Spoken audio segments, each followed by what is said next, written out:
പുള്ളി കാല് മേളിലെടുത്ത് വെച്ചു. പിന്നെ അവറത്ത് മറയ്ക്കാതാണ് പുള്ളി അവിടെ ഇരുന്നിട്ട് പിന്നെ ബാക്കി മന്ത്രങ്ങളൊക്കെ ചൊല്ലിക്കൊണ്ടിരുന്നത്. എന്നിട്ട് എന്നോട് എന്നെ വടി വെച്ചിട്ട് ചെറുങ്ങനെ തലയിലിട്ട് നടിച്ചു. അപ്പം ഞാൻ പറഞ്ഞു വേദന എടുക്കുന്നുണ്ട് എന്ന് പറഞ്ഞു.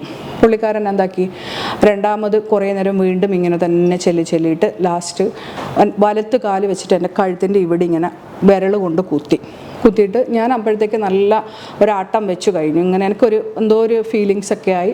പിന്നെ എനിക്ക് ഒന്നും ഓർമ്മയില്ല. ഒരു തലാക്ക് എന്നിരുന്നൊരു വാക്ക് ഞാൻ കേട്ടു. അപ്പം ഞാൻ ചോദിച്ചു ഇതെന്ത് തലാക്ക് എന്ന് പറയുന്നതെന്ന് ചോദിച്ചു. അപ്പം പറഞ്ഞു എൻ്റെ വക്കീൽ ഓഫീസിലാണോ തലാക്ക് ചെയ്യുന്നതെന്ന് ചോദിച്ചു. അപ്പം ഞാൻ ഓർത്ത് ഓക്കെ പള്ളിക്കാരാണല്ലോ ചെയ്യുന്നതെന്ന് വെച്ചാൽ ഞാൻ പിന്നെ പെട്ടെന്ന് വിട്ടു പറഞ്ഞു ഇത് എഗ്രിമെൻ്റ് ആണ് എന്ന് പുള്ളി എന്നോട് ഉറപ്പിച്ചു പറഞ്ഞു. എന്നെ അത്രയും ഇഷ്ടമുള്ളൊരിക്കയാണ് ആ ഇക്കൈ ബജീർഖാൻ്റെ ജ്യേഷ്ഠൻ. അയാളാണെങ്കിൽ ആ വായിച്ചിട്ടാണ് അയാൾ ഒപ്പിട്ടത്, ഞാൻ വായിക്കാണ്ടാണല്ലോ ഇട്ടത്. അപ്പം അതിൽ ജ്യേഷ്ഠന് ചോദിക്കാമല്ലോ നീ എന്തിനാണ് വന്നിട്ട് ഇങ്ങനെയൊക്കെ ചെയ്യുന്നത്, നിനക്ക് 3 മക്കളില്ലേ എന്നെങ്കിലും എന്നോട് ചോദിക്കാമല്ലോ. എന്നിട്ട് ഞാൻ എന്ത് ചെയ്തു, അതും കഴിഞ്ഞിട്ട് ഞങ്ങൾ മക്കളുമായിട്ട് എനിക്ക് മരിക്കണോ എന്തോന്ന് അറിയണ്ടേ. എൻ്റെ മോൻ പറഞ്ഞു ഉമ്മ ടെൻഷൻ ആവല്ലേ, ആത്മാന്ത്യം ചെയ്യല്ലേ എന്നൊക്കെ എൻ്റെ പൊന്നുമോൻ എന്നോട് പറഞ്ഞിട്ട് ജിന്നിനെ വിട്ടിട്ട് സ്ഥലമെല്ലാം വിറ്റതിൽ കമ്മീഷൻ കൊടുക്കാമെന്ന് പറഞ്ഞിട്ട് കൊടുത്തിട്ടില്ല എന്ന് പറഞ്ഞതുകൊണ്ട് അതുപോലെ ഞാൻ ആകണ്ടല്ലോ. ജിന്നിനെ വിട്ട് സ്ഥലം വെക്കുന്ന പരിപാടിയാണ്. അത് പുള്ളി തന്നെ എന്നോട് പറഞ്ഞു. എൻ്റെ അടുത്ത് പുള്ളിക്കാരൻ തന്നെ ജിന്നിനെ അല്ല ജാഫർ ഉസ്താദേ, ജിന്നിന് എന്താ റിയൽ എസ്റ്റേറ്റ് ബിസിനസ് ഉണ്ടാ എന്തൊരു. അപ്പോൾ ഉസ്താദ് എന്നോട് പറഞ്ഞു നിനക്ക് 15 മിനിറ്റ് ഞാൻ ടൈം തരുന്നുണ്ട്, ആരോട് വേണമെങ്കിലും ചോദിച്ചിട്ട് ഇപ്പം ഇതിനൊരു ഇതാക്കണം, കേസ് കൊടുക്കാൻ പോയാൽ നിൻ്റെ ഈ വീഡിയോസ് ഞാൻ പുറത്ത് വിടുമെന്ന് പറഞ്ഞു. അങ്ങനെ കുറേ വീഡിയോസ് പുള്ളിക്കാരൻ എന്നെ ഇങ്ങനെ കാണിച്ചു, ഓപ്പൺ ചെയ്യാതെയാണ് കാണിച്ചത്. ബെഡ്റൂം തുറന്ന് നോക്കുമ്പോഴാണ് ഞാൻ എൻ്റെ ഭർത്താവിൻ്റെ ഞാൻ ജാഫർ ഉസ്താദ് പറഞ്ഞ കഥയുമല്ല, ഞാൻ ഇദ്ദേഹത്തെ വിശ്വസിച്ച കഥയുമല്ല, അല്ലാമത്തൊരു കഥ ഞാൻ ആ വീട്ടിലേക്ക് കാണുന്നത്.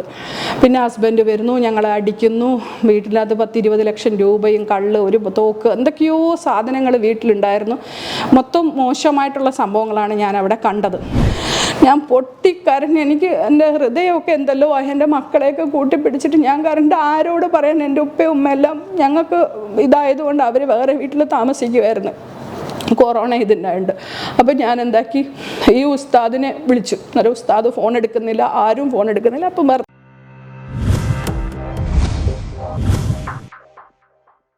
എൻ്റെ കൂടെയുള്ള ഈ സഹോദരി വലിയ വിഷമത്തിലാണുള്ളത്. തൻ്റെ ജീവനേക്കാളേറെ താൻ സ്നേഹിച്ച തൻ്റെ ഭർത്താവ് ഇന്ന് തൻ്റെ കൂടെയില്ല എന്നും മാത്രമല്ല തൻ്റെ ഏറ്റവും വലിയൊരു ശത്രുവായി മാറിയിരിക്കുന്നു. ഇതിന് കാരണക്കാരനായിട്ടുള്ള ഒരാളുണ്ട്. അയാളെക്കുറിച്ച് എല്ലാ കാര്യങ്ങളും വെട്ടിത്തുറന്ന് പറയാനാണ് ഇന്ന് എൻ്റെ കൂടെ ഈ സഹോദരി ഉള്ളത്. നമ്മുടെ കേരളത്തിൽ ഒരുപാട് തട്ടിപ്പുകൾ നടക്കാറുണ്ട്, പല രീതിയിലുള്ള പല വേഷത്തിലുള്ള തട്ടിപ്പുകൾ. അതിലെടുത്തു പറയേണ്ട ഒരു തട്ടിപ്പാണ് ആത്മീയ ചൂഷണം. ഇന്ന് പല ആളുകളും അത് ചെയ്തുകൊണ്ടിരിക്കുകയാണ്. പോലീസിന്റെ വലയിൽ ഇവർ പെടുന്നില്ല എന്നുള്ളത് തന്നെയാണ് ഈ തട്ടിപ്പ് വർദ്ധിക്കാനുള്ള ഏറ്റവും പ്രധാനപ്പെട്ട കാരണം. മതവിശ്വാസികളുടെ വിശ്വാസത്തെ ചൂഷണം ചെയ്തുകൊണ്ട് ഇവർ നടത്തുന്ന ഈ തട്ടിപ്പ് ഇന്ന് വളർന്ന് പന്തലിച്ചിരിക്കുകയാണ്. എടുത്തു പറഞ്ഞു കഴിഞ്ഞാൽ ഇവരുടെ ഈ തട്ടിപ്പിൽ ഇരയാക്കപ്പെടുന്നത് സാധാരണക്കാരായിട്ടുള്ള സ്ത്രീകളാണ്. അത്തരത്തിൽ ഇരയാക്കപ്പെട്ട ഒരു സ്ത്രീയാണ് എൻ്റെ കൂടെ ഇന്ന് നിങ്ങൾക്ക് മുന്നിൽ ഇരിക്കുന്നുള്ള ആദില എന്ന ഈ സഹോദരി. ഈ സഹോദരി ഒരുപാട് കാര്യങ്ങൾ എന്നോട് നേരത്തെ പറഞ്ഞിട്ടുണ്ട്. ഞാനും ഹൈദറും ഈ സഹോദരിയുമായിട്ട് ഒരു കൂടിക്കാഴ്ച നടത്തിയപ്പോൾ ഞെട്ടിക്കുന്ന കാര്യങ്ങളാണ് ഈ സഹോദരി എന്നോട് പറഞ്ഞിട്ടുള്ളത്. അത് നിങ്ങൾ കേൾക്കണം. ഇവരുടെ കുടുംബജീവിതത്തെ, ഇവരുടെ സമാധാനത്തെ ഇല്ലാതാക്കിയ, ഇവരെ ഒരു തട്ടിപ്പിലൂടെ ഇന്ന് വഴിയാധാരമാക്കിയ ജാഫർ എന്ന് പറയപ്പെടുന്ന ഒരു ഉസ്താദിനെതിരെ, ഉസ്താദ് എന്ന് അയാളെ വിളിക്കാൻ പറ്റുമോ എന്നുള്ളത് എനിക്കറിയില്ല, ചിലപ്പോൾ അയാൾക്ക് അയാളുടെ ഭാഗം പറയാനുണ്ടാകും. അതുകൊണ്ട് തന്നെ ഞാൻ ആദ്യമേ പറയാണ്, നിങ്ങൾക്ക് നിങ്ങളുടെ ഭാഗം പറയണമെന്നുണ്ട് എങ്കിൽ എല്ലാ സ്വാതന്ത്ര്യവും നൽകിക്കൊണ്ട് തന്നെ നിങ്ങൾക്ക് ഇവിടെ ഇരുന്നു കൊണ്ട് ഈ പറയപ്പെടുന്ന സ്ത്രീ പറഞ്ഞത് ശരിയല്ല, ഈ സഹോദരി പറഞ്ഞത് ശരിയല്ല എന്ന് വാദിക്കാനുള്ള സ്പേസ്, സ്ഥലം നിങ്ങൾക്ക് ആദ്യമേ നൽകുമെന്ന് പറഞ്ഞുകൊണ്ട് തന്നെ ഞാൻ ഈ സഹോദരിയിലേക്ക് പോവാണ്. ആദില അല്ലെ, എന്താണ് ആദിലയുടെ വിഷയം? ആദിലയുടെ ഈ ഒരു അവസ്ഥ, ഇന്ന് ആദില വലിയൊരു ജീവിതത്തിലൂടെ കടന്നു വന്ന ഒരാളാണ്, എല്ലാ സുഖ സൗകര്യങ്ങളും ഉണ്ടായിരുന്ന ഒരാളാണ്. പക്ഷെ ഇന്നൊന്നുമില്ല, ഇന്ന് സീറോയാണ്. ആദ്യം തൻ്റെ പ്രിയപ്പെട്ട ഭർത്താവില്ല അല്ലെ. എന്താ സംഭവിച്ചത്? ജാഫർ എന്ന് പറയുന്ന ഒരാള് എങ്ങനെയാണ് നിങ്ങളുടെ കുടുംബജീവിതം തകർത്തത്? ആക്ച്വലി കുടുംബജീവിതം തകർത്ത് എന്ന് പറയുന്നത് ഞങ്ങൾ ഫാമിലിയിൽ കുറച്ച് പ്രശ്നം ഞാനും എൻ്റെ ഹസ്ബൻഡുമായിട്ട് ഉണ്ടായിരുന്നു. ഓക്കെ. ഞങ്ങളെ സംശയരോഗങ്ങളും 12 വർഷം ഞങ്ങൾ നല്ല സന്തോഷമായിട്ടാണ് ജീവിച്ചത്. ഭർത്താവിന്റെ പേരെന്താ? അബ്ദുൽ മജീദ്. അബ്ദുൽ മജീദ്. എവിടെയാണ് സ്ഥലം? കണ്ണൂർ മാട്ടൂല്. കണ്ണൂർ മാട്ടൂല്. അപ്പോൾ ഞങ്ങൾ സ്നേഹിച്ച് കല്യാണം കഴിച്ചിട്ടാണ് 12 വർഷം വളരെ സന്തോഷത്തോടെ ജീവിച്ചു. അതിൻ്റെ അകത്ത് 3 മക്കളുണ്ട്. ആദ്യത്തെ കുട്ടി 3 വർഷം കഴിഞ്ഞിട്ട് പിന്നെ മോനുണ്ടായി. പിന്നെ 6 വർഷം കഴിഞ്ഞിട്ടാണ് 3ാമത്തെ കുട്ടി ഉണ്ടാകുന്നത്. അങ്ങനെ നല്ല സന്തോഷമായിട്ട് ഞങ്ങൾ 12 വർഷം ജീവിച്ചു. അതിനുശേഷം നല്ല എല്ലാ സംഭവവും എന്നെ ഒച്ചത്തിൽ പോലും എന്നെ സംസാരിച്ചിട്ടില്ലാത്തൊരു ഭർത്താവ്, അത്രയും നന്നായിട്ടിരുന്ന ഭർത്താവിന് പെട്ടെന്നൊരു മാറ്റങ്ങളൊക്കെ വന്നു. അങ്ങനെ ഞങ്ങൾക്ക് സംശയരോഗങ്ങളായി, ഞങ്ങൾ അങ്ങോട്ടും ഇങ്ങോട്ടും വഴക്കായി. പിന്നെ ഞാൻ ഡിപ്രഷനിലേക്ക് പോയി. അങ്ങനെ ഞങ്ങളുടെ ഫാമിലിയിൽ ഒരു 2 വർഷമായിട്ട് നല്ല വഴക്കുകൾ നടന്നുകൊണ്ടിരിക്കുമായിരുന്നു. അപ്പോഴാണ് എൻ്റെ ഭർത്താവിൻ്റെ മാറ്റം എന്താണെന്ന് എനിക്ക് മനസ്സിലാകാതിരുന്നപ്പോഴത്തേക്ക് നാട്ടിൽ നിന്ന് ഞങ്ങളെ പെട്ടെന്ന് ഹസ്ബൻഡ് നാട്ടിലേക്ക് പിന്നെ കയറി വരണമെന്ന് പറഞ്ഞു. അപ്പോൾ കൊറോണ ആയ സമയത്ത് 2020 ജനുവരി 24 ഭർത്താവ് സാധാരണ നാട്ടിൽ വരുന്നത് പോലെ നാട്ടിലേക്ക് വന്നു. പിന്നെ 8 മാസത്തേക്ക് ഒരു വിവരവും ഉണ്ടായിട്ടില്ല. ഞങ്ങൾ ഫോൺ വിളിച്ചാൽ ഒരു വല്ലാത്ത രീതിയിൽ സംസാരിക്കുക, അങ്ങനെയൊക്കെ എന്തൊക്കെയോ ആയി. ഞങ്ങൾ ഫോണിൽ കൂടി കുറച്ച് തർക്കങ്ങളൊക്കെ ആയി. പിന്നെ ലാസ്റ്റ് ഒരു 3 മന്ത്സ് എന്നോട് തീരെ മിണ്ടാറായി. മെയ് മാസം മുതൽ തീരെ മിണ്ടാണ്ടായി. കുട്ടികളോട് മാത്രം ഇങ്ങനെ സംസാരിക്കും. പിന്നെ അതിനു മുമ്പ് ഈ 12 വർഷം നല്ലപോലെ നോക്കിയ ആള് ഞാനിപ്പോൾ 2 വർഷമായി നാട്ടിലെത്തിയിട്ട്, അതിന് 2 വർഷത്തിന് മുമ്പേ എനിക്കങ്ങനെ പൈസയൊന്നും തരാണ്ടും ഞങ്ങളെ പുറത്തൊന്നും കൊണ്ടുപോകാണ്ടും കുറച്ച് കെയറിങ് ഒക്കെ കുറഞ്ഞു. ഫുഡൊക്കെ ഞങ്ങൾ ഗ്രോസറിയിൽ നിന്ന് വാങ്ങിയിട്ട് കഴിക്കുക, അങ്ങനത്തെയൊക്കെ അവസ്ഥയിലായി. മറ്റേ ഞങ്ങൾ എല്ലാ വ്യാഴാഴ്ചയും പുറത്തൊക്കെ പോയി നല്ല സന്തോഷത്തിലിരിക്കുന്നതായിരുന്നു. പിന്നെ പെട്ടെന്നാണ് പുള്ളി പറഞ്ഞു കമ്പനി ലോസായി, പിന്നെ കടയൊക്കെ അടച്ചിട്ടിട്ടുണ്ടായിരുന്നു, അതൊക്കെ ഇതായി, പെട്ടെന്ന് പോകണം, മക്കളുടെ വിസ ഇതായിട്ടുണ്ടെന്നെല്ലാം പറഞ്ഞിട്ട് പുള്ളീൻ്റെ സിസ്റ്ററുടെ മകൻ ഞങ്ങളെ കയറ്റിയിട്ട് നാട്ടിലേക്ക് വിട്ടു. അപ്പോൾ നാട്ടിൽ വന്നു. സെപ്റ്റംബർ 17 നാട്ടിൽ വന്നു. നിൽക്കുമ്പോഴാണ് കൊറോണയായിട്ട് ഹസ്ബൻഡ് വിളിക്കുന്നുമില്ല, ഒന്നുമില്ല, ഒരു വിവരം ഇല്ലാണ്ടാകെ ടെൻഷനായി. അങ്ങനെ എല്ലാവരെയും വിളിച്ചു, ഹസ്ബൻഡിൻ്റെ ഉമ്മാനെ എല്ലാവരെയും വിളിച്ചു. എല്ലാവരും നല്ല സന്തോഷത്തിൽ മിണ്ടി, അവർക്കും ഒന്നും അറിയില്ല എന്ന് പറഞ്ഞു. എല്ലാം കഴിഞ്ഞ് പിറ്റേ ദിവസം ഉമ്മാൻ്റെ വാക്കിൽ നിന്ന് എനിക്ക് മനസ്സിലായി ഹസ്ബൻഡിന് എന്തോ ഒരു പ്രശ്നമുണ്ട് എന്ന് എനിക്കൊരു തോന്നൽ. അപ്പം ഞാൻ ഉമ്മാനെ വിളിക്കുമ്പോൾ എല്ലാവരുടെ ഫോണും സ്വിച്ച് ഓഫ് ആയിരുന്നു. ആരും എൻ്റെ ഫോൺ ആൻസർ ചെയ്യുന്നില്ല. അങ്ങനെ ഹസ്ബൻഡിൻ്റെ ഒരു കസിൻ ബ്രദറാണ് പറഞ്ഞത്, പിന്നെ മജീദ് ഇങ്ങനെ ഒരു ഉസ്താദിൻ്റെ അടുത്ത് ഇരിപ്പുണ്ട്, എന്താ സംഭവം എന്ന് പറഞ്ഞില്ല, മജിലിസിലിരിക്കുന്നെന്ന് പറഞ്ഞു. എനിക്ക് വിശ്വസിക്കാൻ പറ്റില്ല, കാരണം ഇദ്ദേഹം ഒരു ഉസ്താക്കന്മാരെ അങ്ങനെ വിശ്വസിക്കുന്ന ഒരു വ്യക്തിയല്ല. അപ്പോൾ എന്തായിരിക്കും സംഭവം എന്നറിയാൻ വേണ്ടിയിട്ട് ഞാൻ ഈ ഇക്കാനെയും കൂട്ടിയിട്ട് ഇക്ക എന്നോട് പറഞ്ഞു നീ വന്നോ നമുക്ക് കാണാൻ പോകാമെന്ന് പറഞ്ഞു. അങ്ങനെ ഞാൻ എൻ്റെ ഹസ്ബൻഡ് അവിടെ ഇരിക്കുകയാണെന്നുള്ള ഉദ്ദേശത്തിലാണ് ഞാൻ ഈ ഉസ്താദിൻ്റെ അടുത്തേക്ക് മയ്യിൽ കണ്ണൂരിലേക്ക് ഹസ്ബൻഡിൻ്റെ കസിൻ ബ്രദർ കൂട്ടിയിട്ട് ഞാൻ അവിടേക്ക് എത്തുന്നത്. രാവിലെ 6 മണിക്ക് എത്തിയപ്പോൾ പുള്ളിക്കാരനെ എന്നെ കാണുന്നു. പിന്നെ എനിക്കറിയില്ല, ഞാൻ വിചാരിച്ചു വലിയ ഏതോ ഉസ്താദാണെന്ന് വിചാരിച്ചിട്ടാണ് ഇരിക്കുന്നത്. വീട്ടിൽ ചെന്നപ്പോൾ പുള്ളി പറഞ്ഞു ഇല്ല സ്ഥാപനത്തിലാണെന്ന് പറഞ്ഞു. സ്ഥാപനത്തിൽ വെയിറ്റ് ചെയ്യാൻ അദ്ദേഹത്തിൻ്റെ വൈഫ് പറഞ്ഞു. ഞങ്ങൾ സ്ഥാപനത്തിൽ ഹസ്ബൻഡിൻ്റെ ബ്രദർ കൊണ്ടുവന്ന് വിട്ടു. അവിടെ നിന്നു. ഒരു 9:30 മണിക്ക് ഇദ്ദേഹം വന്നപ്പോഴാണ് ഒരു ചെറിയ ചക്കനായ ഒരാൾ ഉസ്താദ് അവിടേക്ക് വരുന്നത്. അപ്പോൾ എന്നോട് പറഞ്ഞു ഉസ്താദിന്റെ പേര് ഇതൊക്കെ എനിക്കറിയാം, പ്രേക്ഷകർക്കും കൂടി അറിയാൻ വേണ്ടിയിട്ടാണ്. ഉസ്താദിന്റെ പേര് ജാഫർ ബാക്കവി. ഇയാളുടെ സ്ഥലം മയ്യിൽ, കണ്ണൂർ മയ്യിൽ. അപ്പോൾ പഴശ്ശി എന്ന് പറയുന്ന സ്ഥലത്താണ് അങ്ങോട്ടേക്ക് ചെല്ലാൻ പറഞ്ഞ. അന്നൊന്നും എനിക്ക് ആ പേരൊന്നും അറിയില്ല, ഇങ്ങനെ ലൊക്കേഷൻ കാണിച്ച് ഞാൻ പോവുകയുണ്ടായത്. അപ്പോൾ അവിടെ ചെന്ന് ഒരു ചെറിയൊരു ഉസ്താദാണ് കയറി വന്നു 9:30. അപ്പം ഞാൻ ഉസ്താദ് വരാണ്ട് എന്നെ അവോയ്ഡ് ചെയ്യാൻ നന്നായിട്ട് ശ്രമിച്ചു. പുള്ളി പറഞ്ഞു എനിക്ക് ഇന്ന് വേറെ പരിപാടിയുണ്ട്, ഇന്ന് ഞാൻ കൺസൾട്ടിങ് ഒന്നും ഇല്ല, എനിക്ക് നിങ്ങളെ കാണാൻ പറ്റില്ല എന്നൊക്കെ പറഞ്ഞപ്പോൾ ഞാൻ പറഞ്ഞു ഞാനിങ്ങനെ വളരെ ബുദ്ധിമുട്ടാണ്, ഇങ്ങനെ മജീദിൻ്റെ ഭാര്യയാണെന്നൊക്കെ ഞാൻ പറഞ്ഞിട്ട് പറഞ്ഞു ഉസ്താദെ ഞാനാണെന്നുള്ളത് മജീദിനോട് പറയരുതേ എന്നും പറഞ്ഞു. അപ്പോൾ ഇയാൾ പറഞ്ഞു ഇങ്ങനെ മാട്ടൂക്കാരനാണോ എന്ന് ചോദിച്ചപ്പോൾ പറഞ്ഞു ആണെന്ന് പറഞ്ഞു. ശരി, നിങ്ങളുടെ ഭർത്താവിനെ അങ്ങനെ വലിയൊരു പരിചയം ഉള്ളതായിട്ട് കാണിച്ചിട്ടില്ല. ഞാൻ ആദ്യം പറഞ്ഞു ചപ്പാരപ്പടവിലെ മജീദ എന്ന് പറഞ്ഞപ്പോൾ അദ്ദേഹം പറഞ്ഞു അത് ഏതാന്നൊക്കെ ഇങ്ങനെ ചോദിച്ചിട്ട് പറഞ്ഞപ്പോൾ പറഞ്ഞു മാട്ടൂക്കാരനാണോ എന്ന് ചോദിച്ചപ്പോൾ ആണെന്ന് പറഞ്ഞു. അങ്ങനെയാണ് അവിടെ നിങ്ങൾ വെയിറ്റ് ചെയ്യുമെന്ന് പറഞ്ഞിട്ട് ഞാൻ 6:30 മുതൽ ഒരു 9:30 വരെ അവിടെ വെയിറ്റ് ചെയ്തു. അപ്പോഴാണ് ഉസ്താദ് അവിടേക്ക് കയറി വന്നത്. വന്നു. അന്നേരം തന്നെ അദ്ദേഹത്തിൻ്റെ ഒരു ഡ്രൈവർ അനസ് എന്ന് പറയുന്ന ആൾ ഇങ്ങനെ പറഞ്ഞു, ഉസ്താദ് ഭയങ്കര ഇതാണ്. അപ്പോൾ ഞാൻ ഉസ്താദിനെ കുറിച്ച് ആദ്യമായിട്ട് ഞാനും എൻ്റെ ലൈഫിൽ ഉസ്താദിനെ കാണുന്നത് അങ്ങനെയാണ്. ഒരു ഉസ്താക്കന്മാരെ ഞങ്ങൾ ദുബായിൽ കണ്ടിട്ടില്ല. അപ്പോൾ ഇയാൾ പറഞ്ഞു, ഈ ഉസ്താദ് ഭയങ്കര ശക്തിയുള്ള ആളാണ്. ഈ ചക്കൻ പറഞ്ഞു, ഈ ഡ്രൈവർ, നിങ്ങൾ ഇത്രയും ദൂരത്തിൽ അദ്ദേഹത്തെ കാണാൻ വരണമെങ്കിൽ എന്തെങ്കിലും നിങ്ങൾക്ക് ഇതൊക്കെ ഉണ്ടാവുന്ന പറയുമ്പോഴും ഞാൻ എൻ്റെ ഫാമിലി മാറ്റർ അദ്ദേഹത്തോട് പറഞ്ഞില്ല. ഇയാളെ കയറി കണ്ടു. ഉസ്താദ് വന്നു, മാന്യമായിട്ടിരുന്നു.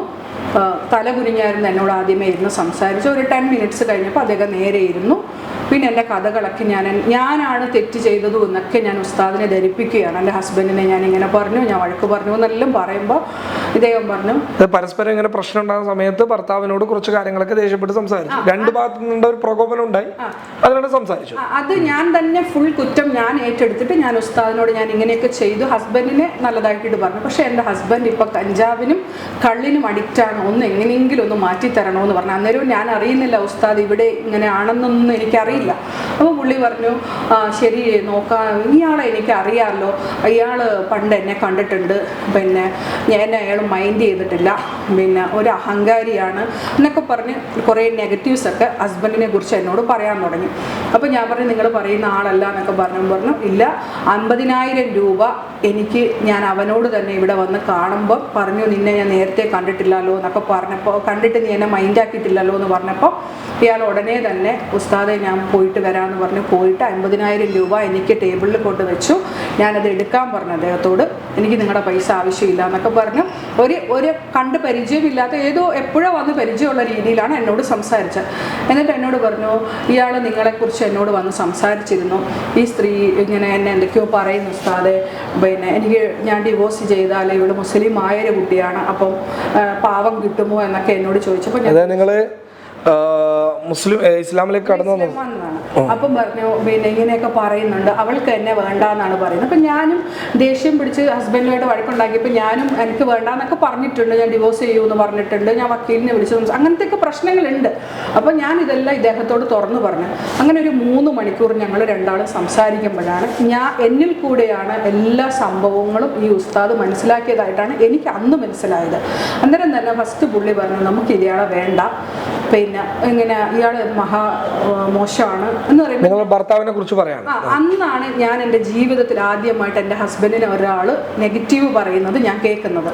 എന്നിട്ട് ഞാൻ പറഞ്ഞതിനെല്ലാം അയാൾ ഞാൻ ചിന്തിച്ചിരുന്നതല്ല എന്നൊരു ലൈഫ് ഹസ്ബൻഡിനുണ്ട് എന്ന് ഈ ഉസ്താദ് വഴിയാണ് ഞാൻ അറിയുന്നത്. ഇദ്ദേഹം പറഞ്ഞു, അറബികളുമായിട്ട് വേറെ ബിസിനസ് ചെയ്ത് ലണ്ടനിലേക്ക് പോകാൻ പോകുന്ന പറയുമ്പോൾ അവൻ അങ്ങനത്തെ ഒരു സംഭവം അയാൾ ചെയ്യില്ല, അങ്ങനെ ഒരു ഫ്രണ്ട്ഷിപ്പ് ഇല്ല എന്ന് പറയുമ്പോൾ ഇയാൾ ഷൊയ്ബ്, അങ്ങനെ കുറേ അൻജാദ് അങ്ങനെയൊക്കെ കുറേ ആൾക്കാരുടെ പേരൊക്കെ എന്നോട് പറഞ്ഞു, ഇതൊക്കെ അദ്ദേഹത്തിൻ്റെ ഫ്രണ്ട്സാണെന്നൊക്കെ പറയുമ്പോൾ ഞാനങ്ങ് ധരിച്ചു. പിന്നെ എന്നോട് പറഞ്ഞു, പിന്നെ നിങ്ങൾ വേറെ ആരെങ്കിലും ഇദ്ദേഹത്തുമായിട്ട് സംസാരിക്കാൻ ബന്ധപ്പെട്ടിട്ടുണ്ടോ എന്നൊക്കെ ചോദിച്ചിട്ടുണ്ടായിരുന്നു. അപ്പോൾ ഞാൻ പറഞ്ഞു ആന്ന് പറയുമ്പോൾ പുള്ളി ഒരു പേപ്പറൊക്കെ എടുത്ത് വെച്ച് പിന്നെ ഈ ആരുമായിട്ട് കണക്റ്റഡ് ആയി എന്നുള്ളതൊക്കെ എഴുതിയിട്ട് ഇങ്ങനെ അലിഫ് ബാ എല്ലാം എഴുതി അങ്ങനെ ഒക്കെ ചെയ്തു.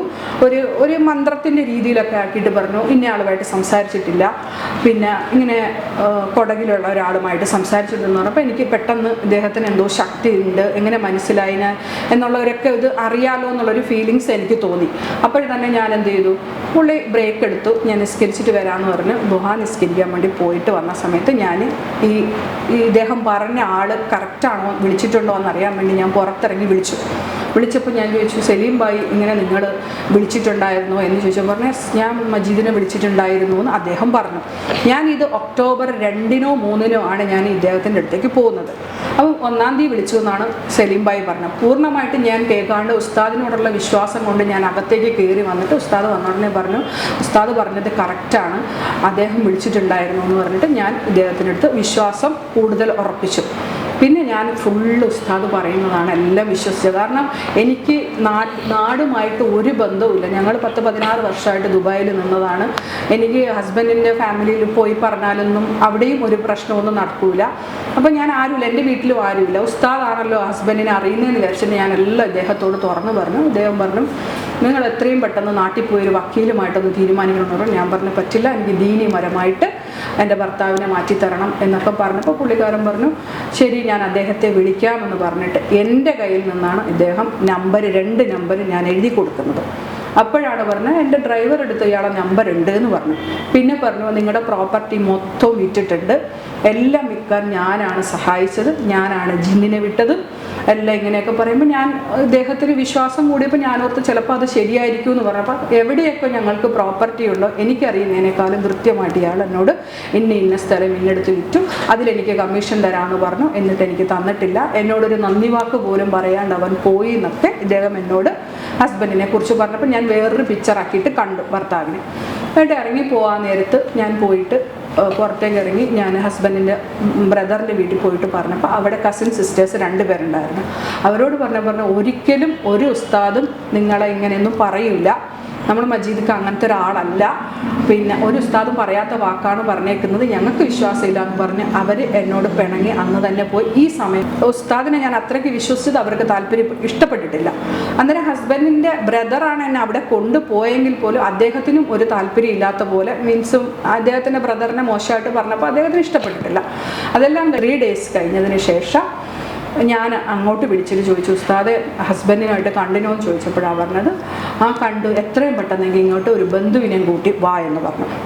അപ്പോൾ ഈ ആദ്യത്തെ പ്രാവശ്യം കൂടിക്കാഴ്ചയിൽ തന്നെ ഉസ്താദ് പറഞ്ഞിരുന്നു, നിൻ്റെ ഒരു ഇതൊക്കെ ഹസ്ബൻഡുമായിട്ട് വിവരമില്ലെങ്കിലും ഇദ്ദേഹം പറഞ്ഞു, നിൻ്റെ ഒരു ഏട്ടത്തിയുടെ മോൻ അവിടെ ഇല്ലേ, അവന് വിസ ക്യാൻസലായിട്ട് നിൽക്കുന്നുണ്ട്, അവിടെ ഒരു പ്രശ്നമൊന്നും ആകണ്ട, അവൻ എത്രയും പെട്ടെന്ന് നിങ്ങൾ വിളിക്കും, മജീദിന് ദേഷ്യം വരുന്ന രീതിയിലാകണ്ട എന്ന് പറഞ്ഞിട്ട് കുറച്ച് ദുആയൊക്കെ എഴുതിയിട്ടാണ് എന്നെ പറഞ്ഞു വിടുന്നത്. ഇതൊക്കെ നോക്കിയിട്ട് നിന്നോളൂ എന്ന് പറഞ്ഞ് ഞാൻ പോയിട്ട് ഈ 3 ദിവസം കഴിഞ്ഞപ്പോൾ ഈ ചെക്കൻ അവിടെ വന്നു. ഞാൻ 3-ന് അങ്ങോട്ട് വന്നിട്ട് ഒരു 6-ാം തീയതി ചെക്കൻ വന്നു. എന്നിട്ട് ഞാൻ 3 ദിവസം കഴിഞ്ഞപ്പോൾ ഇയാൾ പറഞ്ഞു, പിന്നെ എത്രയും പെട്ടെന്ന് ഇങ്ങോട്ടേക്ക് ഒരു ബന്ധുവിനെയും കൂട്ടി വരണമെന്ന് പറഞ്ഞു. ഇത്രയോ പറഞ്ഞു, ഫോൺ കട്ട് ചെയ്ത് വെച്ചു. ഞങ്ങളങ്ങനെ 9-ാം തീയതിയുടെ അന്ന് അവിടുന്ന് രാത്രിന്ന് കൊല്ലത്തുനിന്ന് വണ്ടിയിൽ ഞാനും എൻ്റെ ജ്യേഷ്ഠത്തിയുടെ മോനും കൂടി നേരെ കണ്ണൂരേക്ക് വരുന്നു. ഇദ്ദേഹം ഞങ്ങളെ കൂട്ടിയിട്ട് ഒരു വക്കീലിൻ്റെ അടുത്തേക്കാണ് കൊണ്ടുപോകുന്നത്. എനിക്ക് വക്കീലന്മാർ ആരെ അറിയില്ല, ഒന്നും അറിയില്ല. അന്നേരം ഉസ്താദ് തന്നെയാണ് പറഞ്ഞത്, എൻ്റെ ഒരു ഉസ്താദിൻ്റെ ബ്രദറാണ്, നല്ല ദീനിയായിട്ടുള്ള ഒരാളാണ്, അദ്ദേഹം നമ്മളെ സഹായിക്കും, നിങ്ങൾ എന്ത് ചെയ്യണം, ഇവൻ എല്ലാ പ്രോപ്പർട്ടിയും വിറ്റു പോയിരിക്കുകയാണ്, നിങ്ങൾ ഇനിയുള്ളത് നിങ്ങളുടെ ആ കൊല്ലത്തുള്ള വീട് മാത്രമേ ഉള്ളൂ, വീട് നിങ്ങൾക്ക് നഷ്ടപ്പെട്ടു പോകും, ഉമ്മാനെ ഉപ്പാനെ എല്ലാം പുറത്തായി പോകും, എത്രയും പെട്ടെന്ന് അത് വാങ്ങണം, ഇല്ലെങ്കിൽ കുട്ടികളും പുറത്താവും, നിങ്ങൾ അവിടെ നിൽക്ക് എന്നൊക്കെയാണ് പുള്ളി എന്നോട് പറഞ്ഞത്. അപ്പോൾ എഗ്രിമെൻ്റ് എന്ന് പറയുമ്പോൾ ഞാൻ വിചാരിച്ചു ഞങ്ങൾ വാടക വീട്ടിനൊക്കെ കൊടുക്കുന്ന എഗ്രിമെൻ്റ് പോലെ ആയിരിക്കും എന്നാണ് ഞാനും വിചാരിച്ചത്. ഞാൻ വലിയ കാര്യമാക്കിയിട്ടില്ല. അവിടെ ചെന്നപ്പോഴത്തേക്ക് ഹസ്ബൻഡിനുമായിട്ട് എല്ലാം സംസാരിച്ച് ഉസ്താദ് തന്നെ എല്ലാം പറയും, ഞാൻ തന്നെ എൻ്റെ കെയർ ഓഫിലെല്ലാം വാങ്ങി തരൂ എന്നൊക്കെയാണ് പുള്ളി പറഞ്ഞത്. വീട്ടിൻ്റെ കാര്യത്തിൽ 4 ദിവസം കൊണ്ട് ഇത് ചെയ്ത് തീർക്കണമെന്ന് അന്ന് മുതലേ ഉസ്താദ് പറയുന്നുണ്ട്. അപ്പം ഞാൻ ഓക്കെ എല്ലാം പറഞ്ഞു. ഞങ്ങളടുത്ത് പറഞ്ഞു സ്ഥാപനത്തിലേക്ക് പോയിക്കോ, അവിടെ ഒരു പണിയുണ്ട് എന്ന് പറഞ്ഞ് ഞങ്ങൾ അവിടെ വന്നു. 3 ദിവസം നിന്നു. ഈ ജാഫറിൻ്റെ അവിടെ അന്നേരം മജ്ലിസ് ഉള്ള കാര്യമൊന്നും ആദ്യം വന്നപ്പോഴും ഞാൻ കണ്ടിട്ടില്ല. പുള്ളി മജ്ലിസ് ഉണ്ടെന്ന് പറയുന്നുണ്ട്. അവിടെ കയറി നിന്നിട്ട് എന്തൊക്കെയോ ആരോടോ ചോദിച്ചിട്ട് വന്നിട്ട് ഇങ്ങനെ മജ്ലിസിൽ നിന്ന് കിട്ടിയ റിപ്പോർട്ടാന്ന് പറഞ്ഞിട്ട് പല കാര്യങ്ങളും എൻ്റെ ഹസ്ബൻഡിൻ്റെ ഓരോരോ രഹസ്യങ്ങളും എനിക്ക് മാത്രം അറിയുന്ന രഹസ്യങ്ങളും എൻ്റെ ഹസ്ബൻഡിന് അറിയുന്ന രഹസ്യങ്ങളെല്ലാം ഉസ്താദ് ഇങ്ങോട്ട് പറഞ്ഞുകൊണ്ടിരുന്നപ്പോൾ ഞാൻ ശരിക്കും വിശ്വസിക്കുന്നുണ്ട്. എന്നിട്ട് ഞാൻ അവിടെ വന്നു. എന്നിട്ട് ഞാൻ എന്ത് ചെയ്തു, തിരിച്ച് ഫ്രൈഡേ ഇവിടേക്ക് ഞാനും ചെക്കനും കൂടി വന്നു. ഞങ്ങൾ ടയേർഡായിരുന്നു, ഉറങ്ങാൻ പറഞ്ഞു. ഞങ്ങൾ ഉറങ്ങി. ഉസ്താദ് എന്നെ വിളിച്ചിട്ടേ ഇല്ല. ശനിയാഴ്ച ആയിരുന്നു വൈകുന്നേരത്ത് ഉസ്താദ് ഒരു കന്തൂറയൊക്കെ ഇട്ടിട്ട് രാത്രിയിൽ അവിടെ വന്നിട്ട് എന്നോട് പറഞ്ഞു ഒന്നും എടുത്തിട്ട് വരാൻ പറഞ്ഞു. ഫോൺ വിളിച്ചിട്ടേ ഇല്ല, ഞാനും അങ്ങോട്ടും വിളിച്ചിട്ടില്ല, പുള്ളി എന്നെയും വിളിച്ചിട്ടില്ല. എന്നിട്ട് പറഞ്ഞു അപ്പുറത്തെ റൂം, ഞങ്ങൾ കിടക്കുന്ന ഇപ്പുറത്തെ റൂമായിരുന്നു, നേരെ അപ്പുറത്തെ റൂമിലേക്ക് ഉസ്താദ് കൊണ്ടുപോയി അവിടെ ഇരിക്കാൻ പറഞ്ഞു. ഇതുപോലൊരു കസേരയുടെ മേളിൽ കയറിയിരുന്നു. എന്നോട് നിലത്തിരിക്കാൻ പറഞ്ഞു. പുള്ളിക്കാരൻ മന്ത്രിച്ചിട്ട് വെള്ളം കുറേ ഇങ്ങനെ മന്ത്രിച്ചിട്ട് എനിക്ക് ആ വെള്ളം തന്നു. വെള്ളം കുടിച്ചു. പിന്നെ പുള്ളി ഇങ്ങനെ എന്നോട് പറഞ്ഞിരുന്നു നേരത്തെ, ഇങ്ങനെ ഹബീബ് വക്കീലിൻ്റെ അടുത്ത് പോയപ്പോൾ തന്നെ പറഞ്ഞിട്ടുണ്ടായിരുന്നു, നിൻ്റെ ഹസ്ബൻഡിൻ്റെ സിസ്റ്റർ പിന്നെ മാരണം ചെയ്ത് വെച്ചിട്ടുണ്ട്, നിനക്ക് ടാബ്ലറ്റിൻ്റെ ആവശ്യമൊന്നുമില്ല, അത് ഞാൻ മാറ്റിത്തരാം, സിഹിറാണെന്ന് പറഞ്ഞു. അപ്പോൾ എനിക്ക് ഓൾറെഡി ചെറിയൊരു സംശയം ഉണ്ടായിരുന്നു, ഞങ്ങൾക്ക് 2 പേർക്കും ഉണ്ടായിരുന്നു. അപ്പോൾ ഈ ഉസ്താദ് മജ്ലിസിൽ ചോദിച്ചിട്ട് പറഞ്ഞതാണെന്നുള്ളൊരു വിശ്വാസം എനിക്ക് വന്നപ്പോഴത്തേക്ക് ഞാൻ എന്ത് ചെയ്തു, ചിലപ്പോൾ എന്നാൽ പിന്നെ അങ്ങനെ കഴിഞ്ഞിട്ട് മാറുമായിരിക്കും എന്ന് വിചാരിച്ചിട്ട് ഞാൻ അവിടെ ഇരുന്നു. ഞാൻ തറയിലിരുന്നു, പുള്ളി ഇങ്ങനെ കസേരയുടെ മേടിൽ കയറിയിരുന്നു, മന്ത്രിച്ചു, വെള്ളം തന്നു, കുടിച്ചു. കുറേ നേരം ഇങ്ങനെ എന്തെല്ലോ ചെല്ലിക്കൊണ്ടിരുന്നു. പിന്നെ എന്താക്കി, പുള്ളി കാല് മേളിലെടുത്ത് വെച്ചു. പിന്നെ അവറത്ത് മറക്കാതാണ് പുള്ളി അവിടെ ഇരുന്നിട്ട് പിന്നെ ബാക്കി മന്ത്രങ്ങളൊക്കെ ചൊല്ലിക്കൊണ്ടിരുന്നത്. എന്നിട്ട് എന്നോട് എന്നെ വടി വെച്ചിട്ട് ചെറുങ്ങനെ തലയിലിട്ട് നടിച്ചു. അപ്പം ഞാൻ പറഞ്ഞു വേദന എടുക്കുന്നുണ്ട് എന്ന് പറഞ്ഞു. പുള്ളിക്കാരൻ എന്താക്കി, രണ്ടാമത് കുറേ നേരം വീണ്ടും ഇങ്ങനെ തന്നെ ചെല്ലിയിട്ട് ലാസ്റ്റ് വലത്ത് കാല് വെച്ചിട്ട് എൻ്റെ കഴുത്തിൻ്റെ ഇവിടെ ഇങ്ങനെ വിരൽ കൊണ്ട് കുത്തിയിട്ട് ഞാൻ അപ്പോഴത്തേക്ക് നല്ല ഒരാട്ടം വെച്ച് കഴിഞ്ഞു. ഇങ്ങനെ എനിക്കൊരു എന്തോ ഒരു ഫീലിങ്സ് ഒക്കെ ആയി. പിന്നെ എനിക്ക് ഒന്നും ഓർമ്മയില്ല. അവിടെ കഴിഞ്ഞ് രാവിലെ നോക്കുമ്പോൾ ഞാൻ ആ റൂമിലാണ് കിടക്കുന്നത്. ജ്യേഷ്ഠത്തിയുടെ മോൻ വിചാരിച്ചു ഉസ്താദുമായിട്ട് എന്തോ സംസാരിക്കുകയാണ് എടുക്കുകയെന്ന് വിചാരിച്ചിട്ട് കയറുമ്പോൾ തന്നെ പുള്ളി ഡോർ ലോക്കൊന്നും ചെയ്തിട്ടില്ലായിരുന്നു, ചാരിയിട്ടേ ഉണ്ടായിരുന്നുള്ളൂ. പിന്നെ എന്താ എന്നൊന്നും എനിക്കറിയില്ല. രാവിലെ അവിടെ ഇരുന്നു. ഈ ചെക്കൻ ഉറങ്ങിപ്പോയി. ഒരു 10-11 മണിയാവുമായിരിക്കും. അവൻ ഉറങ്ങിയിട്ടുണ്ടാവും, എന്താണെന്ന് എനിക്കറിയില്ല. രാവിലെ ഇവൻ എന്നോട് ചോദിച്ചു എന്താ ഇവിടെ വന്ന് കിടക്കാത്തതെന്നെന്തോ അവനും ചോദിച്ചു. ഞാനും ഉറങ്ങിപ്പോയെന്ന് പറഞ്ഞു. ഇത്രേ എനിക്കറിയുള്ളൂ. പിന്നെ ഞാൻ അത്ര വലിയൊരു ഇതായിട്ട് കണ്ടില്ല. ഈ പുള്ളിക്കാരൻ ഈ അവരത്ത് മറയ്ക്കാണ്ട് ഇരിക്കുമ്പോൾ ഞാൻ എന്താ വിചാരിച്ചു, ഞാൻ ഇതിൻ്റെ ഇടയ്ക്കൊന്ന് നോക്കിയപ്പോഴത്തേക്കും സെയിം പൊസിഷനിൽ തന്നെ ഇരിക്കുന്നുണ്ടായിരുന്നു. അപ്പം ഞാൻ ഓർത്തു അതെന്തോ എന്തെങ്കിലും എൻ്റെ അടുത്ത് ദേഹത്ത് എന്നെ വൃത്തിയോട് പറയുകയോ ഒന്നും അദ്ദേഹം ചെയ്തിട്ടില്ല. അപ്പോൾ എനിക്ക് തോന്നി അതെന്തോ ഒരു ഇതായിരിക്കും എന്ന് വിചാരിച്ചിട്ട് ഞാൻ അങ്ങ് 2 പ്രാവശ്യം നോക്കുമ്പോൾ അദ്ദേഹം അങ്ങനെ തന്നെയാണ് ഇരുന്നത്. എന്നിട്ട് പിന്നെ പിറ്റേ ദിവസം രാവിലെ ആയി, ഞായറാഴ്ച ആയപ്പോഴാണ് ഈ സലീം ബായി എന്ന് പറയുന്ന ആൾ പറഞ്ഞു അവിടെ നിൽക്കണ്ട, നിങ്ങളിഞ്ഞ് പോര് എന്നൊക്കെ എന്നോട് പറഞ്ഞു. അപ്പോൾ ഞാൻ പറഞ്ഞു ഇല്ല, എനിക്ക് ഉസ്താദിനെ ഭയങ്കര വിശ്വാസമാണ്, പിന്നെ എനിക്ക് വാക്ക് മാറ്റാൻ പറ്റില്ല എന്ന് പറഞ്ഞു. അല്ല, സൂമിൽ നിങ്ങൾക്ക് മീറ്റ് ചെയ്തിട്ട് സംസാരിക്കാം, നിക്കല്ല് വാ എന്ന് പറഞ്ഞിട്ടൊന്നും അനുസരിക്കാണ്ട് ഞാൻ അവിടെ 6 ഫോൺ അറ്റൻഡ് ചെയ്യാണ്ട് ഉസ്താദ് പറയുന്നത് മാത്രം ഞാൻ കേട്ട് അവിടെ നിന്ന് തിങ്കളാഴ്ച ഇറന്ന് എൻ്റെ അടുത്ത് പറഞ്ഞു പോകാം, വക്കീലിൻ്റെ അടുത്തേക്ക് പോകാമെന്ന് ഉസ്താദ് പറഞ്ഞിട്ട് 3:30 വരെ എന്നെ കൊണ്ടുപോയിട്ടില്ല. ഞാൻ അന്നേരവും ചെന്ന് ചോദിക്കുന്നുണ്ട് ഞാൻ മംഗലാപുരം പോയിട്ട് വരട്ടെ എന്ന് ചോദിച്ചപ്പോൾ പുള്ളി വേണ്ടാന്ന് പറഞ്ഞു. എന്നിട്ട് 3:30 ആയപ്പോൾ ഞങ്ങളോട് പറഞ്ഞു നിങ്ങൾ പോയിക്കോ, ഞാൻ ബാക്കിൽ നിന്ന് വരുന്നുണ്ടെന്ന് പറഞ്ഞു. ഞങ്ങൾ പോയി. വീണ്ടും വക്കീലിൻ്റെ അടുത്ത് പോകുമ്പോൾ എനിക്ക് ആദ്യത്തെ പ്രാവശ്യം പോയപ്പോൾ ഹബീബ് വക്കീലിനെ എനിക്ക് ഇഷ്ടപ്പെട്ടിട്ടില്ലായിരുന്നു എന്നുള്ള വിവരം ഞാൻ ഉസ്താദിനോട് പറഞ്ഞിരുന്നു. അപ്പോൾ ഞാൻ രണ്ടാമത് പ്രാവശ്യം പോകുമ്പോൾ ഹബീബ് വക്കീൽ എന്നോട് ചോദിച്ചു എനിക്കൊരു 4 മണിക്കൊരു ക്ലയൻറ്റ് വരുന്നുണ്ട്, നിങ്ങളെന്താ ഇത്രയും താമസിച്ചത്, നേരത്തെ വന്നൂടെ? അപ്പം ഞാൻ പറഞ്ഞു ഉസ്താദിന് അവിടെ ആളുള്ളത് കൊണ്ട് അവിടെ ഇരിക്കുമായിരുന്നു എന്നൊക്കെ ഞാൻ അദ്ദേഹത്തോടും പറഞ്ഞു. അപ്പോൾ പുള്ളി ഭയങ്കര സ്പീഡിൽ ഇങ്ങനെ വക്കീൽ എനിക്ക് വേറെ ആൾ വരുന്നു പെട്ടെന്ന് പോകണോ എന്നെല്ലാം പറഞ്ഞിട്ട് ഇങ്ങനെ ആക്കി. അപ്പോൾ ഞാൻ എന്ത് ചെയ്തു, ഓക്കെ നമുക്ക് ഒപ്പിട്ടാൽ മതിയല്ലോ എന്നുള്ള രീതിയിൽ ഞാനും ഈ ചക്കനും അവിടെ ഇരുന്നു. അപ്പോഴാണ് പിന്നെ എന്നോട് പറഞ്ഞു നിങ്ങളുടെ ഹസ്ബൻഡെല്ലാം ഫോർവേഡ് ചെയ്യുന്നുണ്ട് എന്നൊരു വാക്ക് പുള്ളിക്കാരൻ എന്നോട് പറഞ്ഞിരുന്നു. അന്നേരം ഞാൻ എൻ്റെ ഹസ്ബൻഡ് അത് വാങ്ങിത്തന്നു ഇത് വാങ്ങിത്തന്നു എന്ന് പറഞ്ഞ് എല്ലാം കരയാണ്. ഞാൻ പുള്ളിയോട് എൻ്റെ ഹസ്ബൻഡിൻ്റെ മതക് പറഞ്ഞ് കരയാണ്. അന്നേരം പറഞ്ഞാൽ അതൊന്നും പറഞ്ഞിട്ട് കാര്യമില്ല എന്നല്ല ഇങ്ങനെയൊക്കെ പറഞ്ഞിട്ട് പുള്ളി എന്ത് ചെയ്തു, പിന്നെ ഞാനെന്നാൽ വായിച്ച് കേൾപ്പിക്കാമെന്ന് പറഞ്ഞു. എൻ്റെ അടുത്ത് ആദ്യമേ പറഞ്ഞു എഴുതാൻ ഇവിടെ പെണ്ണില്ല എന്നൊക്കെ പറഞ്ഞു, ഞാൻ തന്നെ എല്ലാം ചെയ്യണം, എനിക്ക് തലവേദന എടുക്കുന്നതെന്ന് പറഞ്ഞിട്ട് വണ്ടി വരുന്ന സൗണ്ട് പോലെ ഇങ്ങനെ ആക്കിയിട്ട് ഇയാൾ ഇങ്ങനെ വായിക്കാൻ തുടങ്ങി. വായിച്ചിട്ട് എൻ്റെ പാസ്പോർട്ട് നമ്പർ കാര്യങ്ങൾ എങ്ങനെയൊക്കെയാണ് ഇയാൾ ആദ്യമേ സംസാരിക്കുന്ന മക്കളെ പേരിലായിട്ട് പിന്നെ അങ്ങനെ ഇങ്ങനെ പറഞ്ഞപ്പോൾ ഒരു തലാക്ക് എന്നിരുന്നൊരു വാക്ക് ഞാൻ കേട്ടു. അപ്പം ഞാൻ ചോദിച്ചു ഇതെന്ത് തലാക്ക് എന്ന് പറയുന്നതെന്ന് ചോദിച്ചു. അപ്പം പറഞ്ഞു എൻ്റെ വക്കീൽ ഓഫീസിലാണോ തലാക്ക് ചെയ്യുന്നതെന്ന് ചോദിച്ചു. അപ്പം ഞാൻ ഓർത്ത് ഓക്കെ പള്ളിക്കാരാണല്ലോ ചെയ്യുന്നതെന്ന് വെച്ചാൽ ഞാൻ പിന്നെ പെട്ടെന്ന് വിട്ടു പറഞ്ഞു ഇത് എഗ്രിമെൻ്റ് ആണ് എന്ന് പുള്ളി എന്നോട് ഉറപ്പിച്ചു പറഞ്ഞു. എന്നിട്ട് പിന്നെ ഇളകിയതും ഇളകാത്തതുമായ സാധനങ്ങളൊന്നും എൻ്റെ കയ്യിലില്ല എന്നൊക്കെ ഇദ്ദേഹം വായിക്കുന്നുണ്ട്. വായിച്ചിട്ട് പിന്നെ എൻ്റെ കൂടെ അക്കൗണ്ട് നമ്പർ ചോദിച്ചു. അക്കൗണ്ട് നമ്പർ ചോദിക്കുമ്പോൾ ഞാൻ പറഞ്ഞു എനിക്ക് അക്കൗണ്ട് നമ്പറൊന്നും ഇല്ലയെന്ന് പറഞ്ഞു. അതും കഴിഞ്ഞിട്ട് പുള്ളി എല്ലാം കഴിഞ്ഞിട്ട് ഒപ്പിടാൻ പെട്ടെന്ന് സ്പീഡിലാന്ന് എനിക്ക് എഴുതിട്ട് ഇവിടെ ഒപ്പിടുമെന്ന് പറഞ്ഞിട്ട് എന്നെ വായിക്കാൻ എൻ്റെ കയ്യിൽ പേപ്പർ തന്നില്ല. അപ്പം ഞാൻ ആദില അബ്ദുൽ മജീദ് എന്ന് എഴുതിയപ്പോൾ അദ്ദേഹം പറഞ്ഞു അബ്ദുൽ മജീദ് വേണ്ട ആദില മതി എന്ന് പറഞ്ഞു. അപ്പം വീണ്ടും അടുത്ത പേപ്പറിലെല്ലാം ഒപ്പിട്ട് എൻ്റെ കൈ വെച്ചിട്ട് എല്ലാം ഒപ്പിടിയിപ്പിച്ചു. പിന്നെ ബുക്ക് എടുത്തിട്ട് പറഞ്ഞു ഇതിൽ ഒപ്പിടുമെന്ന് പറഞ്ഞു. അപ്പം ഞാൻ ചോദിച്ചു പിന്നെ ഇതെന്തിനാണെന്ന് ചോദിച്ചപ്പോൾ അത് വക്കാലത്താന്ന് പറഞ്ഞപ്പോൾ എനിക്ക് പെട്ടെന്ന് കോടതിയുമായിട്ട് എന്തോ ആണെന്ന് തോന്നിയപ്പോൾ ഞാൻ ചോദിച്ചു അതെന്തിനാണെന്ന് ചോദിച്ചപ്പോൾ വക്കീൽ പറഞ്ഞു അത് കോടതിയിൽ ഈ എഗ്രിമെൻ്റ് പ്രകാരം അദ്ദേഹം ഈ വീട് നിങ്ങൾക്ക് തന്നിട്ടില്ല എങ്കിൽ പിന്നെ നമുക്ക് കോടതിയെ സമീപിക്കാനാണെന്ന് എന്നോട് ഈ വക്കീൽ പറഞ്ഞു. അപ്പോൾ നിങ്ങൾ ഈ എഗ്രിമെന്റ് എന്തുകൊണ്ടാണ് വായിച്ചു നോക്കാനെന്ന് പറഞ്ഞാൽ നമ്മൾ ഇപ്പം വീട് മുന്നുള്ള എഗ്രിമെൻ്റ് അല്ലേ, അപ്പോൾ അതാണെന്ന് എന്നെ ഉസ്താദ് നന്നായിട്ട് ബോധ്യപ്പെടുത്തിയിട്ടാണല്ലോ എന്നെ കൊണ്ടുപോകുന്നത്. അപ്പം ഞാൻ ആ വീട് എന്നുള്ളൊരു ഇത് മാത്രമേ ഉള്ളൂ, അല്ലാണ്ട് ഡിവോഴ്സ് ചെയ്യുമ്പോൾ എനിക്ക് അത് വേണം ഇത് വേണം മറ്റത് വേണം എനിക്ക് അതുണ്ടെന്നൊന്നും ഞാൻ അവിടെ അറിയില്ല, എനിക്ക് അങ്ങനെ ഒരു സംഭവമേ ഞാൻ ഉദ്ദേശിക്കണില്ല. അപ്പോൾ ഇതെല്ലാം കഴിഞ്ഞ് ഞാൻ ഒപ്പിട്ട് വേണം. അയാൾ പറഞ്ഞു 2 മാസത്തിനുള്ളിൽ ഇത് തന്നിട്ടില്ലെങ്കിൽ നമുക്ക് ഇവനെതിരെ കേസ് കൊടുക്കാൻ പറ്റും, തരുമെന്ന് പറഞ്ഞു. അപ്പോഴും ആ വീടിൻ്റെ കാര്യം പറയുമ്പോൾ 5000 രൂപ വെച്ചിട്ട് കുട്ടികൾക്ക് ചിലവിന് കൊടുക്കണം, ഈ വീട് കുട്ടികളുടെ പേരിലാണെന്ന് പറയുന്നു. അപ്പോൾ കുട്ടികളുടെ പേരിൽ കൊടുക്കുന്നത്. എന്നിട്ട് ഞാൻ ചോദിച്ചു പിന്നെ ഇതെന്താ ഇങ്ങനെ എഴുതുന്നതെന്ന് ചോദിച്ചു. പറഞ്ഞു പിന്നെ കുട്ടികളുടെ പേരിലല്ലേ എഴുതേണ്ടതെന്ന് പുള്ളി എനിക്ക് മനസ്സിലാക്കി തരുകയും ചെയ്തു. ബാക്കി ഡിവോഴ്സിൻ്റെ കാര്യം ഒന്നും പറയുന്നില്ല. അപ്പം ഞാൻ വീണ്ടും വക്കീലിനോട് ചോദിക്കുന്നു, എൻ്റെ ഹസ്ബൻഡിനെ കാണണമെങ്കിൽ നമുക്ക് കോടതിയിൽ പോയാൽ കാണാമല്ലോ, അപ്പം ഞാനൊരു ഡിവോഴ്സ് നോട്ടീസ് കൊടുത്ത് അദ്ദേഹത്തിന് കോടതി വന്നല്ലേ മതിയാവും എന്ന് ചോദിച്ചു. നിങ്ങൾ എന്ത് ഭ്രാന്താ പറയുന്നത്, നിങ്ങൾ കൂടെ ആര് നടക്കാനുണ്ട്, എന്തെടുക്കാനുണ്ട്, നിങ്ങൾക്ക് പൈസ ഇതൊന്നും ഇല്ല, നിങ്ങൾ ഇത് തന്നെ നല്ലതാണ്, അയാൾ വരുന്നെങ്കിൽ വരും. അപ്പോൾ ഉസ്താദ് എന്നോടും പറഞ്ഞിട്ടുണ്ട് സമാധാനമായിട്ടിരിക്കുക, എൻ്റെ സ്ഥാപനത്തിലേക്ക് മക്കളെ പഠിപ്പിക്കുക അങ്ങനെയെന്നെല്ലാം പറഞ്ഞ് പുള്ളി ഭയങ്കര പോസിറ്റീവായിട്ടാണ് എന്നോട് ജാഫർ ഉസ്താദ് സംസാരിച്ച് വിട്ടുപോയി. ഇതെല്ലാം കഴിഞ്ഞ് ഒപ്പിട്ട് പോയി. 5000 രൂപ അദ്ദേഹത്തിന് കൈ കൊടുത്തപ്പോൾ അദ്ദേഹം പറഞ്ഞു 10000 രൂപ വേണമെന്ന് പറഞ്ഞു. 5000 രൂപ പിന്നെ ഗൂഗിൾ പേ ചെയ്ത് കൊടുക്കാമെന്ന് പറഞ്ഞ് തിരിച്ച് ഞങ്ങൾ വൈകുന്നേരമായ ഒരു 7 മണിയായപ്പോൾ ഉസ്താദിൻ്റെ മജ്ലിസിൽ വീണ്ടും വന്നിട്ട് ഈ 5000 രൂപ ഉസ്താദിന് കൊടുത്തപ്പോൾ ഉസ്താദ് വാങ്ങിയിട്ടില്ല, പൈസ വേണ്ടാന്ന് പറഞ്ഞു.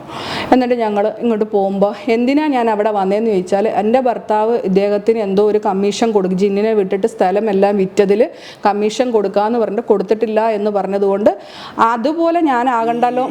ജിന്നിനെ വിട്ട് സ്ഥലം വെക്കുന്ന പരിപാടിയാണ്. അത് പുള്ളി തന്നെ എന്നോട് പറഞ്ഞു. എൻ്റെ അടുത്ത് പുള്ളിക്കാരൻ തന്നെ ജിന്നിനെ അല്ല ജാഫർ ഉസ്താദേ, ജിന്നിന് എന്താ റിയൽ എസ്റ്റേറ്റ് ബിസിനസ് ഉണ്ടോ? എന്തൊരു പുള്ളിക്കാരന് അങ്ങനെ വിട്ടതിൻ്റെ പേപ്പറും കാര്യങ്ങളൊക്കെ ഇപ്പോഴും എൻ്റെ കയ്യിലിരിപ്പുണ്ട്. പുള്ളിക്കാരൻ്റെ ഹാൻഡ് റൈറ്റിങ്ങിൽ എഴുതിയതാണ്. അപ്പോഴത്തേക്ക് എന്നോട് പറഞ്ഞു പിന്നെ ഞാൻ ആ ഒരു നന്ദി കാണിക്കണമല്ലോ, ഉസ്താദിനെ നേരിട്ട് കണ്ടിട്ട് പറയാമെന്ന് വിചാരിച്ചിട്ട് ഞാൻ വന്ന് ഉസ്താദിൻ്റെ കയ്യിൽ 5000 രൂപ എടുത്ത് കൊടുത്തപ്പോൾ ഉസ്താദ് വാങ്ങിയിട്ടില്ല. എന്നോട് പറഞ്ഞു വക്കീൽ ഇന്ന് എങ്ങനെ ഉണ്ടായിരുന്നു, നന്നായിട്ട് പെരുമാറിയോ എന്ന് ചോദിച്ചു. അപ്പോൾ ഞാൻ പറഞ്ഞു ആ വക്കീൽ നല്ല സ്നേഹം ഉണ്ടായിരുന്നു, അത് നല്ലതായിരുന്നു എന്നൊക്കെ പറഞ്ഞു. എന്നിട്ട് പറഞ്ഞു അത് അങ്ങനെയാണ്, നല്ല ദീനുള്ള വക്കീലാണ്, എൻ്റെ ഫ്രണ്ടാണ് അങ്ങനെയെന്നൊക്കെ പറഞ്ഞു പുള്ളി. നല്ല പറഞ്ഞിട്ട് ഞങ്ങൾ പുറത്തേക്ക് ഇറങ്ങുമ്പോൾ ഞാൻ അന്നേരം പെട്ടെന്ന് പറഞ്ഞു ഉസ്താദെ ഒരു തലാഖിൻ്റെ കാര്യം എന്തോ അയാൾ പറഞ്ഞിട്ട് മിഴുങ്ങിയ പോലെ എനിക്ക് തോന്നിയെന്ന് പറഞ്ഞു. തലാഖോ എന്ന് പറഞ്ഞിട്ട് പുള്ളിക്കാരൻ അത്ഭുതത്തോടു കൂടിയാണ് ഉസ്താദ് എന്നോട് നോക്കിയത്. അന്നേരമെങ്കിലും എന്നോട് പറയാമായിരുന്നത് തലാഖായിരുന്നു എന്നൊന്നും പറഞ്ഞിട്ടില്ല. ഞാൻ ഇവിടുന്ന് പോയി തിങ്കളാഴ്ച ഇറന്ന് ഞാൻ ഇവിടുന്ന് പോന്നു. വെള്ളിയാഴ്ച ഇറന്ന് എന്തോ ഒരു ഇതിന് ഞാൻ വക്കീലിനോട് ചോദിച്ചു, നിങ്ങൾ ആ കോപ്പി എനിക്ക് അയച്ചു തന്നിട്ടില്ലല്ലോ, വാട്സപ്പ് ചെയ്യാന്ന് പറഞ്ഞു. അത് ഞാൻ നിങ്ങളുടെ അഡ്രസ്സിൽ അയക്കും, 10 ദിവസത്തിൻ്റെ അകത്ത് എത്തുമെന്ന് അങ്ങനെ പറഞ്ഞു. എന്നിട്ട് പറഞ്ഞു അതിൽ ഉസ്താദല്ലേ ഒപ്പിടാന്ന് പറഞ്ഞു. ഒപ്പിടാൻ ഉസ്താദ് വന്നിട്ടില്ലല്ലോ എന്ന് പറഞ്ഞു.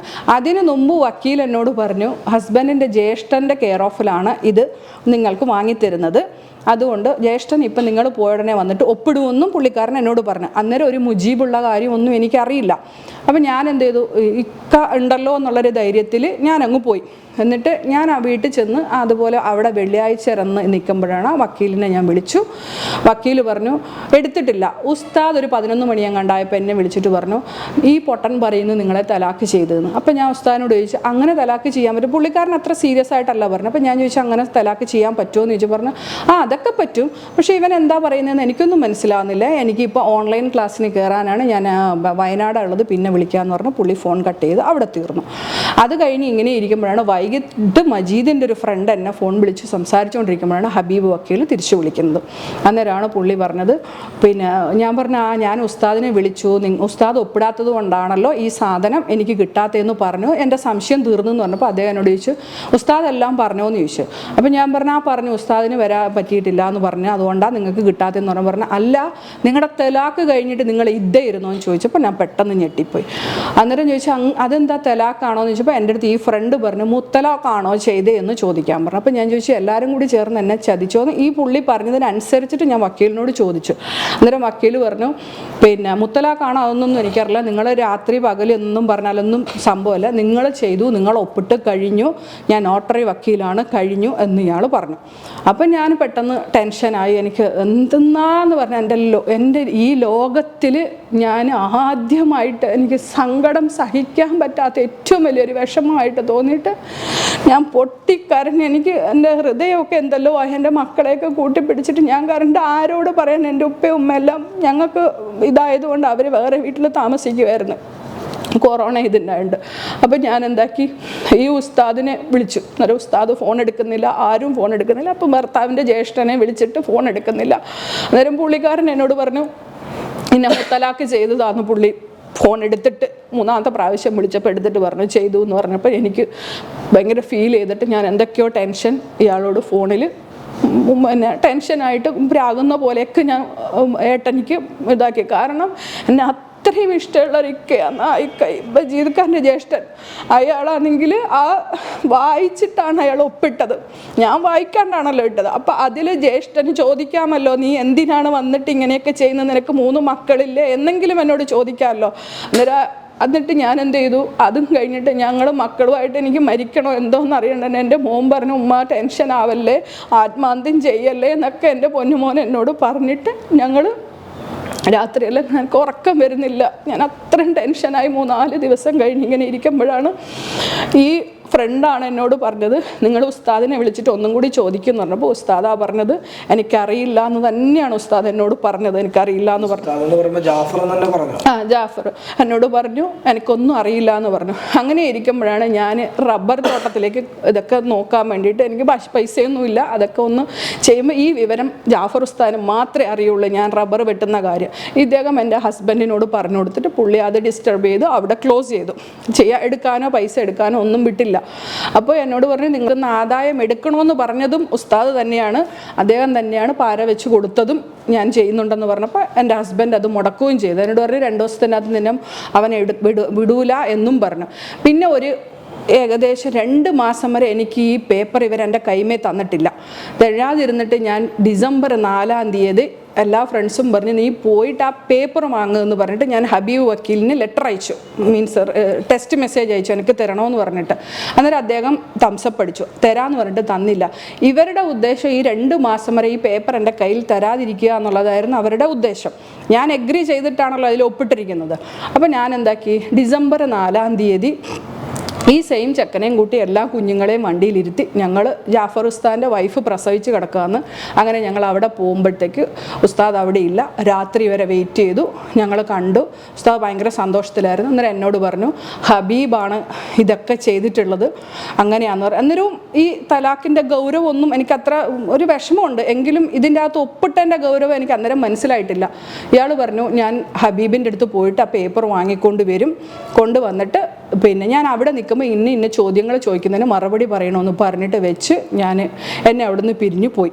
ഞാൻ മക്കളെയും കൊണ്ട് ഒരു ഫാത്തിമ എന്ന് പറഞ്ഞൊരു ഫ്രണ്ടിൻ്റെ വീട്ടിൽ നിന്നിട്ട് 3 ദിവസം കഴിഞ്ഞിട്ട് ഉസ്താദ് വിളിച്ചിട്ടില്ല. അപ്പോൾ ഈ ഉസ്താദിൻ്റെ അടുത്ത് ഞാനൊരു കാര്യം മറച്ചു വെച്ചു. ഞങ്ങൾ ഇങ്ങോട്ടേക്ക് വരുന്ന വഴിക്ക് ഞങ്ങൾക്ക് എറണാകുളത്തൊരു ഫ്ലാറ്റ് ഉണ്ട്. ആ ഫ്ലാറ്റിൽ ഞാൻ പോയി അന്വേഷിച്ചു, എൻ്റെ ഹസ്ബൻഡ് അവിടെ ഉണ്ടോ എന്ന് ഞാൻ അന്വേഷിച്ചു. അപ്പോഴത്തേക്ക് അവിടെ റാംഗ്ലർ ജീപ്പ് കിടക്കുന്നത് പോലെ എനിക്ക് തോന്നി. അപ്പോൾ ആ വാച്ച്മാൻ ഹസ്ബൻഡിനെ വിളിച്ചു പറഞ്ഞു, ഇന്ന പോലെ ആൾ വന്ന് അന്വേഷിച്ചിട്ട് പോയി എന്ന് പറഞ്ഞു. ഇത് ഞാൻ ഉസ്താദിനോട് മറച്ചു വെച്ചു.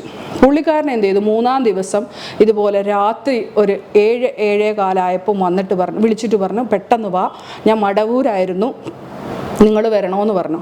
ഞാനും എൻ്റെ എല്ലാവരും കൂടി മക്കളെല്ലാവരും കൂടി ഇതേപോലെ എൻ്റെ 3 മക്കൾ നിൽക്കുമ്പോഴാണ് ജാഫർ ഉസ്താദ് പറഞ്ഞിട്ട് പോയ ഒരാളേ അല്ല. തിരിച്ചു വരുമ്പോൾ ഇയാൾ ഈ പേപ്പറിൽ ഈ തലാഖ് നാമപത്രിക എന്ന് പറയുന്ന ഒരു പേപ്പറാണ് എടുത്ത് എൻ്റെ മുന്നിലേക്ക് ഇട്ട് ആദ്യമേ. അപ്പോൾ ഞാൻ നോക്കുമ്പോൾ ഹസ്ബൻഡിൻ്റെ ഹാൻഡ് റൈറ്റിംഗ് ആണ്. വായിച്ചു നോക്കുമ്പോൾ മാന്യ മധ്യസ്ഥന്മാരുടെ മൊഴി നിങ്ങളെ ഞാൻ മൊഴി ചൊല്ലിയിരിക്കുന്നു എന്ന് 8-ാം തീയതി എഴുതിയിരിക്കുന്നത്. ഞാൻ 10-നാണ് അവിടെ ചെല്ലുന്നത്, 2ാമത്തെ പ്രാവശ്യം പോകുന്നത്. അപ്പോൾ ഞാൻ പെട്ടെന്ന് എന്താക്കി, ഉസ്താദെ ഇത് തെറ്റാണ്, ഇത് എങ്ങനെയാണെന്ന് പറയുമ്പോൾ പുള്ളിക്കാരൻ ഒരു വില്ലൻ്റെ റോള്, സിനിമയിൽ കാണുന്ന പോലെ ഒരു വില്ലൻ്റെ റോളിൽ ഇങ്ങനെ പറയും, നീയല്ലേ ഒപ്പിട്ടത്, നീയല്ല എഗ്രി ആയിട്ടല്ലേ ചെയ്തത്, പിന്നെ നീ എന്തിനാണ് മിനിഞ്ഞാന്ന് എറണാകുളത്ത് പോയതെന്ന് ചോദിച്ചു. അപ്പോൾ എനിക്ക് എന്തോ ഒരു സംശയം തോന്നി, ഈ വിവരം എങ്ങനെ ഇയാൾ അറിഞ്ഞു? അത് ഷൊയ്ബെന്ന് പറയുന്ന ഒരാൾ വഴി ഞാൻ എല്ലാ വിവരങ്ങളും അറിഞ്ഞിരുന്നു, നീ അത് പോകാൻ പാടില്ല, നീ എന്തിനു മറച്ചു വെച്ചു എന്ന് ചോദിച്ചു. അപ്പം ഞാൻ പറഞ്ഞു, പിന്നെ ഞാൻ അങ്ങനെ ഒന്നും ചെയ്തിട്ടില്ല ഉസ്താദ്. ഞാൻ 2ാമത്തെ എഗ്രിമെൻ്റ് അന്നേരവും വായിക്കാതിരുന്നിട്ട് ഞാൻ ഇത് വായിച്ചു കഴിഞ്ഞപ്പോൾ തന്നെ എനിക്ക് എന്തൊക്കെയോ മോശം പോലെ എനിക്ക് തോന്നി. 2ാമത് എഗ്രിമെൻ്റ് എടുത്ത് നോക്കുമ്പോഴാണ് ഇവർ എഴുതിയിരിക്കുന്നത് 1-ാം തലാഖ് ജനുവരി കഴിഞ്ഞു, 2-ാം തലാഖ് ഫെബ്രുവരി കഴിഞ്ഞു, 3-ാം തലാഖ് ഇങ്ങനെ കഴിഞ്ഞിരിക്കുന്നു കൃത്യമായിട്ട് അതിൽ എഴുതിയിട്ടുണ്ട്. എന്നിട്ട് എൻ്റെ പിന്നെ എന്താണ് അക്കൗണ്ട് നമ്പറിൻ്റെ അടുത്ത് ഡാഷ് മാത്രമേ ഇട്ടിട്ടുള്ളൂ. ഞാൻ അക്കൗണ്ട് നമ്പർ പറയാണ്ട് അവർക്ക് അറിയില്ലല്ലോ, അതിൽ നിന്ന് തന്നെ അവർ കള്ളത്തരം കാണിച്ചു എന്ന് തെളിവാണ്. പിന്നെ എൻ്റെ ഹസ്ബൻഡിൻ്റെ സ്ഥാനത്ത് എൻ്റെ ഹസ്ബൻഡിൻ്റെ ജ്യേഷ്ഠനാണ് ഒപ്പിട്ടിരിക്കുന്നത്. ഒരിക്കലും ഹസ്ബൻഡിൻ്റെ ജ്യേഷ്ഠൻ തലാക്കിൽ വരൂലല്ലോ. എനിക്ക് സംശയം വരുന്ന രീതിയിലൊന്നും അവരെന്നോട് കാണിച്ചിട്ടില്ല. ഇവർ വിചാരിച്ചു ഞാനിത് ഒപ്പിട്ട് പോകുമെന്നാണ് ഇവർ വിചാരിച്ചത്. ഈ ഹസ്ബൻഡിൻ്റെ ഹാൻഡ് റൈറ്റിംഗ് കണ്ടപ്പോഴാണ് ഞാൻ വയലൻ്റ് ആയത്. അപ്പോൾ ഞാൻ പെട്ടെന്ന് തന്നെ പറഞ്ഞപ്പോൾ ഉസ്താദ് എന്നോട് പറഞ്ഞു, നിനക്ക് 15 മിനിറ്റ് ഞാൻ ടൈം തരുന്നുണ്ട്, ആരോട് വേണമെങ്കിലും ചോദിച്ചിട്ട് ഇപ്പം ഇതിനൊരു ഇതാക്കണം, കേസ് കൊടുക്കാൻ പോയാൽ നിൻ്റെ ഈ വീഡിയോസ് ഞാൻ പുറത്ത് വിടുമെന്ന് പറഞ്ഞു. അങ്ങനെ കുറേ വീഡിയോസ് പുള്ളിക്കാരൻ എന്നെ ഇങ്ങനെ കാണിച്ചു, ഓപ്പൺ ചെയ്യാതെയാണ് കാണിച്ചത്. അപ്പോൾ എൻ്റെ മനസ്സിൽ തോന്നിയെന്ന് പറഞ്ഞാൽ, ഞാൻ ഈ 3 ദിവസം ഇദ്ദേഹത്തിൻ്റെ അടുത്ത് വന്നിരുന്നല്ലോ, അപ്പോൾ ഇയാൾ പിന്നെ ഈ അവർത്ത് മറിക്കാതിരുന്ന സമയത്തും ഞാൻ ഈ കുടിച്ചതിൻ്റെ അകത്തുള്ള വെള്ളത്തിൽ എന്തെങ്കിലും മരുന്നിട്ട് എൻ്റെ എന്തെങ്കിലും വീഡിയോസോ എന്തെങ്കിലും എടുത്തു വെച്ചിട്ട് എന്നെ ചെയ്യുന്നതാണെങ്കിൽ എൻ്റെ ഹസ്ബൻഡിനെ എനിക്ക് വീണ്ടും നഷ്ടപ്പെട്ടു പോകുമെന്ന് വിചാരിച്ചിട്ട് ഞാൻ ഭയന്നിട്ട് ഞാൻ മിണ്ടാതിരുന്നു. എന്നിട്ട് ഞാൻ ഇതെല്ലാം വായിച്ചു കഴിഞ്ഞിട്ട് പുറത്തിറങ്ങിയിട്ട് ഞാൻ പറഞ്ഞു, ഉസ്താദെ ഞാനിത് കേസ് കൊടുക്കുമെന്ന് പറഞ്ഞു. നീ കേസ് കൊടുക്കുന്നെങ്കിൽ പിന്നെ നീ തിരിച്ച് എൻ്റെ അടുത്ത് കരഞ്ഞുകൊണ്ട് നീ ഇവിടെ വരും, ഒന്നുമില്ലാണ്ട് നീ എൻ്റെ അടുത്ത് വരുമെന്ന് പറഞ്ഞ ഒരു വല്ലാത്തൊരു ജാതി സ്വഭാവത്തിൽ എന്നോട് പറഞ്ഞു. അന്നേരം എൻ്റെ മക്കളൊക്കെ അടുത്ത് നിൽക്കുകയാണ്. ഞാൻ പുറത്തേക്ക് പോയപ്പോൾ എൻ്റെ മോള് വന്നിട്ട് പറഞ്ഞു, ഉസ്താദെ ഉമ്മ കരയുന്നു, വാപ്പാനെ ഒന്ന് വിളിച്ചു തരുമോ എന്ന് ചോദിച്ചു. പറഞ്ഞു, നിൻ്റെ ഉമ്മാനെ മാത്രമേ തലാക്ക് ചെയ്തിട്ടുള്ളൂ, നിങ്ങളെ ഒന്നും ചെയ്തിട്ടില്ല എന്ന് പറഞ്ഞു. വീണ്ടും എൻ്റെ മക്കൾക്ക് തീരെ ഇഷ്ടപ്പെട്ടിട്ടില്ല. ഇയാൾ അന്നേരം ഖുറാൻ എടുത്തിട്ട് എന്നോട് പറഞ്ഞു, വല്ലാഹി സുമ്മ വല്ലാഹി ഞാൻ നിരപരാധിയാണ്, ഞാനൊന്നും ചെയ്തിട്ടില്ല. അന്നേരം അദ്ദേഹം പറയുന്നു അദ്ദേഹത്തിന് തലാക്ക് അറിയില്ല എന്നാണ് പറഞ്ഞത്. ഞാൻ പിന്നീട് കൊണ്ടുവന്ന് നോക്കുമ്പോൾ അതിൽ ഒപ്പിട്ടിരിക്കുന്നു മുജീബ്, എനിക്കറിയാത്തൊരാൾ, എൻ്റെ ജ്യേഷ്ഠത്തിയുടെ മോൻ. അവനോട് ഞാനാണ് പറഞ്ഞത് വാടക പേപ്പറിൽ ഒപ്പിടുന്നത് ഇടുന്നു പറഞ്ഞ്, ഓനിട്ട് ഞങ്ങൾക്കും അറിയില്ലല്ലോ. പിന്നെ ഹസ്ബൻഡിൻ്റെ ജ്യേഷ്ഠൻ ഹസ്ബൻഡിൻ്റെ സ്ഥാനത്ത് ഒപ്പിട്ടിരിക്കുന്നു. ഇതെല്ലാം കഴിഞ്ഞ് ഞാൻ എന്ത് ചെയ്തു, ഉസ്താദുമായിട്ട് ഫൈറ്റ് ചെയ്തിട്ട് ഞാനിത് കേസ് കൊടുക്കുമെന്നുള്ള ദേഷ്യത്തിലാണ് ഞാൻ അവിടെ നിന്ന് ഇറങ്ങി പോകുന്നത്. അങ്ങനെ എന്നോട് പറഞ്ഞു, ഇറങ്ങുമ്പോൾ എന്നോട് പറഞ്ഞു, നീ കേസ് കൊടുക്കരുത്, നിൻ്റെ പേരിലുള്ള ഞാൻ പറഞ്ഞു, എൻ്റെ പേരിൽ 8 ഏക്കർ റബ്ബർ ഉണ്ടല്ലോ എന്ന് ഞാൻ പറഞ്ഞപ്പോൾ പറഞ്ഞു, അത് നിൻ്റെ ഉമ്മാനോട് നീ സംസാരിച്ചില്ലേ, പിന്നെ അത് ഭർത്താവിൻ്റെ ഔദാര്യത്തിൽ വാങ്ങിയതാണെന്ന്. അപ്പം ഞാൻ പറഞ്ഞു, ഞാൻ എൻ്റെ ഹസ്ബൻഡിനെ കെയർ ചെയ്തിട്ടാണ് ഞാൻ പറഞ്ഞത്. ഉമ്മ എന്നോട് പറഞ്ഞു ഇവൻ എന്തോ ചതിയുണ്ട് നിന്നോട് ചെയ്യുന്നെന്ന് പറഞ്ഞപ്പോൾ ഞാൻ ഉമ്മാനോട് പറഞ്ഞു, ഉമ്മാക്ക് എന്താ വേണം, ഞങ്ങളുടേതല്ലേ, ഞങ്ങൾ അദ്ദേഹത്തിൻ്റെ പൈസയ്ക്ക് വാങ്ങിച്ച് വിറ്റാൽ എന്താണെന്ന് ഞാൻ ഉമ്മാനോട് ഹസ്ബൻഡിനെ സപ്പോർട്ട് ചെയ്ത് പറഞ്ഞതാന്ന് പറഞ്ഞ് വിട്ട്. അതുവരെ ആണ് എനിക്ക്, അതുവരെ ജാഫർ ഉസ്താദ് ഒരു എന്തൊക്കെയോ അറിയാത്ത ഖുറാനൊക്കെ എടുത്ത് സത്യം ചെയ്തപ്പോൾ അങ്ങനെയാണ് ഞാൻ വിചാരിച്ചു പോയത്. തിരിച്ച് ഞാൻ രണ്ടാമത് അവിടെ 2 ദിവസം നിന്ന് അവിടെയുള്ള കുറച്ച് ആൾക്കാരുമായിട്ടൊക്കെ പരിചയപ്പെട്ടു. എനിക്ക് നാട്ടിൽ ആരെയും അറിയില്ല, പരിചയപ്പെട്ട് ഫാമിലി ഫ്രണ്ടിനെയൊക്കെ പരിചയപ്പെട്ടിട്ട് പോയി. അന്നേരം ഈ ഷാജി എന്ന് പറയുന്ന ആളെ ഞാൻ വിളിക്കുന്നില്ല, കാരണം ഷാജീനെ എൻ്റെ ഹസ്ബൻഡിന് ഇഷ്ടമല്ല. അതുകൊണ്ട് അദ്ദേഹമായിട്ട് ഒന്നും ഉണ്ടാവില്ല എന്ന് വിചാരിച്ചിട്ട് ഞാൻ വിളിക്കാതെ പോയി. ഡിസംബർ 14-ാം തീയതിയാണ് ഹസ്ബൻഡ് നാട്ടിലുണ്ട് എന്നുള്ളൊരു വിവരം കിട്ടിയിട്ട് ഞാൻ മക്കളെയും കൂട്ടിയിട്ട് കാല് പിടിച്ച് ക്ഷമ ചോദിക്കാമെന്നുള്ള രീതിയിലേക്ക് ഞാൻ ഈ തലാഖിൻ്റെ പേപ്പറിൽ കംപ്ലൈൻറ്റ് കൊടുക്കാനൊന്നുമുള്ള ഒരു ഇതൊന്നും എനിക്ക് ഉണ്ടായിട്ടില്ല. ഞാൻ അങ്ങനെ ഇതൊക്കെ തന്നെ എടുത്തിട്ട് കുറച്ച് ഡ്രസ്സ് കൊടുത്തിട്ട് ഹസ്ബൻഡിനെ ഒന്ന് കാണാമല്ലോ എന്നും പറഞ്ഞ് നാട്ടിൽ വന്നപ്പോൾ എല്ലാം ലോക്ക്ഡാണ്. എന്നിട്ട് ഈ 16 ഏക്കർ സ്ഥലവും ജിന്നു വഴി വിറ്റു എന്നാണ് എന്നോട് ജാഫർ ഉസ്താദ് പറഞ്ഞിരുന്നത്. അവിടെ ഞാൻ വന്നു, ഗേറ്റ് തുറന്ന് വന്നു, വീട് ഞാൻ പൊളിച്ചിട്ടാണ് ഡോറ് പൊളിച്ചിട്ടാണ് ഞാൻ ഉള്ളിലേക്ക് കയറുന്നത്. അപ്പോൾ ഞങ്ങളുടെ എല്ലാ സാധനവും അവിടെ ഇരിപ്പുണ്ട്. ഒന്നും അധികമുള്ളതെന്ന് പറഞ്ഞാൽ നിലവിളക്ക്, ഇങ്ങനെ കുറേ പൂജ സാധനങ്ങൾ മാത്രം. അപ്പോൾ എനിക്ക് പെട്ടെന്ന് കൺഫ്യൂഷനായി, കാരണം ഹസ്ബൻഡ് വന്നിട്ട് 2-3 ദിവസമേ ആയിട്ടുള്ള എല്ലാ സാധനങ്ങളും അതുപോലെ ഇരിക്കുന്നു. എൻ്റെ ഡ്രസ്സ് മാത്രമില്ല, ബാക്കി എല്ലാ അലമാരക്കകത്തുണ്ട്. ബെഡ്റൂം തുറന്ന് നോക്കുമ്പോഴാണ് ഞാൻ എൻ്റെ ഭർത്താവിൻ്റെ എല്ലാ, ഞാൻ ജാഫർ ഉസ്താദ് പറഞ്ഞ കഥയുമല്ല, ഞാൻ ഇദ്ദേഹത്തെ വിശ്വസിച്ച കഥയുമല്ല, എല്ലാം അല്ലാമത്തൊരു കഥ ഞാൻ ആ വീട്ടിലേക്ക് കാണുന്നത്. പിന്നെ ഹസ്ബൻഡ് വരുന്നു, ഞങ്ങളെ അടിക്കുന്നു, വീട്ടിലത് 10-20 ലക്ഷം രൂപയും കള്ള്, ഒരു തോക്ക്, എന്തൊക്കെയോ സാധനങ്ങൾ വീട്ടിലുണ്ടായിരുന്നു. മൊത്തം മോശമായിട്ടുള്ള സംഭവങ്ങളാണ് ഞാൻ അവിടെ കണ്ടത്. അപ്പോൾ ഞാൻ എന്ത് ചെയ്തു, ഭർത്താവ് വന്നിട്ട് എന്നെ അടിക്കുന്നു, പാസ്പോർട്ടൊക്കെ എടുത്തുകൊണ്ട് പോകുന്നു. അങ്ങനെ ഒരുപാട് സംഭവങ്ങളായി. പിറ്റേ ദിവസം പോലീസ് വരുന്നു, ഞങ്ങളോട് ഇറങ്ങി പോകണമെന്ന് എൻ്റെ ഹസ്ബൻഡ് പറഞ്ഞപ്പോൾ പോലീസ് പറഞ്ഞു, നിൻ്റെ സ്ഥലമല്ലേ, നിൻ്റെ അന്ന് ഡിസംബർ